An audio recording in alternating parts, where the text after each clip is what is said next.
உறவுகள் அனைவருக்கும் வணக்கங்க. முத்து என்ன பண்ணுறாங்க, ரவியும் ஸ்ருதியும் எப்படியாவது சேர்த்து வைக்கணும் அப்படிங்கிறக்காண்டி இங்கே நீத்துவை பேசி பேசி பார்த்துட்டோம். அவன் இறங்கி வர மாட்டேங்கிறா அப்படின்னுட்டு என்ன பண்ணுறாங்க, அவங்க நீத்து அப்பா நம்பர் இருக்கு இல்லையா, அந்த நம்பரை நம்ம தம்பிக்கிட்ட வாங்கிடுறாரு, நம்ம ரவிக்கிட்ட. என்னாச்சு முத்து, நீ பேசாமல் இருடா அப்படின்னு சொல்லிட்டு அவங்க அப்பாவுக்கு கால் பண்ணி பேசுகிறாங்க. வீடியோ கால்லையும் பேசுகிறாரு.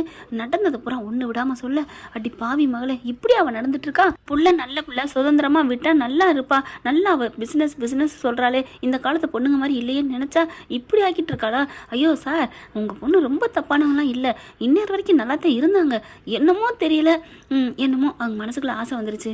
ப்ளீஸ் சார், நீங்கள் தான் ஏதாவது பண்ணணும். கண்டிப்பாப்பா நான் வந்துடுறேன், இப்போ தான் வந்துட்டு போனா அப்படி சொல்லிட்டு நான் உடனே வரேன் அப்படி சொல்லிட்டு கிளம்பி வராங்க.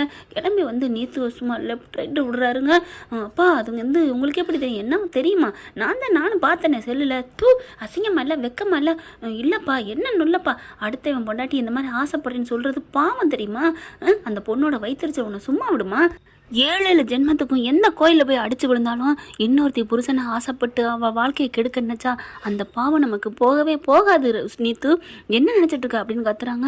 அப்பா என்னப்பா சொல்கிறீங்க? ஆமாம்மா, பாவம் இல்லை, அவங்க 2 பேரும் சின்னஞ்சிருச்சுமா, அவங்க எவ்வளோ நல்லா லவ் பண்ணி எப்படி கல்யாணம் பண்ணவங்க, உங்ககிட்ட என்ன நல்லபடியாக அந்த ரவி மாதிரி ஒரு வேலைக்காரனை பார்க்கவே முடியாது, அவனையே இப்படி பண்ணிட்டுருக்கியே, அதுதான்ப்பா என் மனசில் அவனுக்கு இடம் கொடுத்ததே. சி இப்படிலாம் பேசாத, அதுக்காண்டி 1000 பேர் இந்த மாதிரி நல்ல திறமையான இருப்பேன், அதுக்காண்டி 1000 பேரை நீ அப்படிங்கிற, அப்பா என்ன பார்த்து அப்படிலாம் சொல்லாதப்பா, பின்ன நீ சொன்ன பதில் அப்படி தான் இருக்குது, அந்த மாதிரி தானே இருக்குது, அவன் நல்ல வேலைக்காரன் லவ் பண்ணுறேன்னா வேலை பார்க்குறவன் 1000 பேர் தான் இருப்பான் அப்படிங்கிறப்பா, விடுங்கப்பா, இப்போ நான் என்னப்பா பண்ணணும், போயிட்டு மரியாதையா இப்போ முதல்ல செல்லில் அதை போடு, மறுப்பு வீடியோ போடு அப்படிங்கிற மறுப்பு வீடியோ போட்டுருங்க. ஸ்ருதி ஆசைப்பட்ட மாதிரியே அதே மாதிரி போயிட்டு எல்லாத்தையும் மன்னிப்பு கிளம்பு அப்படின்னு சொன்னகையோட ஸ்ருதியை பார்த்து ஃபோன் பண்ணுறாங்க. நான் உங்களை பார்க்க வரணும் அப்படிங்கிற, எதுக்கு, ப்ளீஸ் பார்க்க வரணும், நல்ல விஷயந்தான் அப்படின்னு சொன்னோன்னே சரி ரவியும் வர சொல்லிடுங்க அப்படிங்கிறாங்க. ரவியும் போயிடுறாங்க. அதுக்கப்புறம் முத்துவையும் மீனாவையும் வர சொல்கிறாங்க. அங்கே போய் நிற்கிறாங்க. நின்னதுக்கப்புறம் என்னை மன்னிச்சிரு ரவி, என்னை மன்னிச்சிரு ஸ்ருதி அப்படின்னு காலில் விழுக போகிறாங்க. ஐயோ காலில் விழுகாத அப்படிங்கிறாங்க. என்னாச்சு அப்படிங்கிற, செல்ல பாருங்க அப்படிங்கிறாங்க. மறுப்பு இது போட்டிருக்காங்க, அந்த பொண்ணுக்கு அவங்களுக்கு எந்த சம்மந்தமே இல்லை அப்படிங்கிறத பார்த்தோன்னே ஸ்ருதிக்கு சந்தோஷம் தாங்கலை. என்ன நீத்து ஆச்சரியமாக இருக்குது அப்படிங்கிற, எங்கள் அப்பா தான் எல்லாத்துக்கும் காரணம் அப்படிங்கிற அவங்க அப்பாவையும் கூட்டியாந்து காமிச்சிடுறாங்க. தம்பி மன்னிச்சுங்க தம்பி, என் பொண்ணு தெரியாமல் பண்ணிடுச்சு, அம்மா நீனும் மன்னிச்சுக்கம்மா. ஐயோ அங்கிள் அதெல்லாம் வேணாம், திருந்திட்டாலே போதும் அப்படிங்கிறாங்க.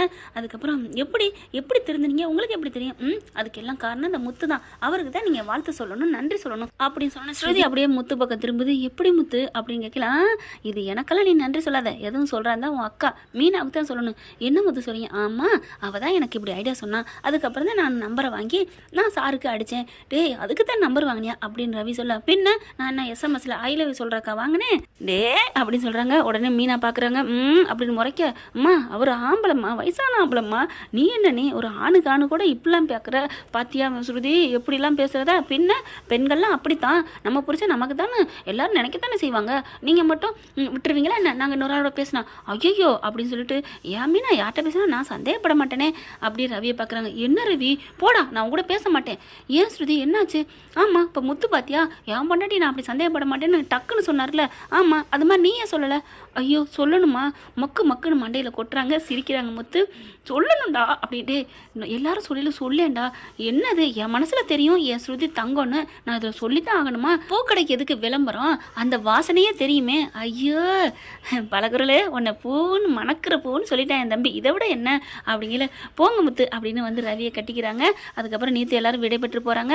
அம்மா வீட்டுக்கு வரீங்களா அப்படிங்கிற, இப்போவே நான் ஏன் இனிமே இங்கே இருக்கிறேன் அப்படின்னு அங்கே போகிறாங்க. விஜய் அண்ணாமலை எல்லாத்தையும் கூப்பிட்டு வச்சு, ஸ்ருதி வந்துட்டா அப்படின்னு சொல்ல, வாமா வா வா வா அப்படின்னு சொல்லி கூப்பிட, எப்படிம்மா திருந்திட்டியா அப்படின்னு சொல்லல, எல்லாத்தையும் நடந்தது பூரா சொல்கிறாங்க. ஓ பூக்காரி பண்ணித்தான் வந்தியலா அப்படிங்கிற மாதிரி பார்க்க, மொத்தம் மீனானால தான் இந்த வீட்டில் எல்லாம் நல்லது நடக்குது, ஆனால் மீனாவுக்கு தான் நல்லது நடக்க மாட்டேங்குது அப்படின்னு அண்ணாமலை சொல்கிறாரு. நீங்கள் கூட்ட அந்த மருமகற்காண்டி அவளுக்கே சப்போர்ட் பண்ணுங்க, ஸ்ருதி வாக்கன்னு நீ வந்தது ரொம்ப சந்தோஷமாக இருக்குது அப்படி சொல்ல, என்ன அங்கிள் ஆண்டி என்ன சமைச்சு வச்சுருக்கீங்க? சமைச்சா ஒன்றும் சமைக்கலை, நான் என்ன பண்ண முடியும், இப்போ தான் வெளில போயிட்டு வந்தேன், ஐயோ பசிக்குதே, இரு ஸ்ருதி நான் போய் சமைச்சு எடுத்துட்டு அதெல்லாம் சமைக்க லேட் ஆகும், ஆர்டர் பண்ணிடுவோம் அப்படின்னு ஆர்டர் பண்ணி வாங்கி சாப்பிட்றாங்க. இப்படி தினைக்கு ஆர்டர் பண்ணி வாங்கி சாப்பிட்றோம், என் வயிறுலாம் எரியுது வலிக்குது அப்படின்னு அண்ணாமலை சொல்கிறாங்க. ஸ்ருதி உடனே அதுக்கு தான் மீனா வேணும்னு சொல்கிறது, அவங்க கைப்பக்கம் இல்லை அப்பப்போ கொடுத்ததே முடுறாங்க, ஆனாலும் மற்ற நேரம் அப்படின்னு சொல்லிட்டு இருக்காங்க. அப்படின்னு விஜயா பார்க்குது, ஸ்ருதி சொல்கிறது சரிதானோ அப்படிங்கிற மாதிரி. அதுக்கப்புறம் டே ரவி வாடா அப்படின்னு சொல்லிட்டு பிடிச்சி இழுத்துட்டு போகிறாங்க. முத்து பார்க்குறாரு, இனிமேல் இருக்குது உங்களுக்கு, ஸ்ருதி வந்துருச்சுல்ல அப்படின்னு நினைக்கிறாரு. என்ன ஃப்ரெண்ட் இப்படி பண்ண நல்லா தானே இருக்கும். பார்க்கலாம். தேங்க்யூ. இந்த வீடியோ உங்களுக்கு பிடிச்சிருந்தா தயவு செய்து லைக் பண்ணுங்க. இன்னும் அப்டேட்ஸ்க்காக சேனலை சப்ஸ்கிரைப் பண்ண மறக்காதீங்க. நம்ம கிட்ட இருக்க எல்லா சேனல்ஸோட லேட்டஸ்ட் வீடியோ அப்டேட்ஸ்க்காக மேல ரைட் சைடுல காட்டுற லிங்கை கிளிக் பண்ணி வாட்ஸ்அப் குரூப்ல ஜாயின் பண்ணுங்க. உங்களிடம் விடைபெறுவது நான் உங்கள் மெஹர்.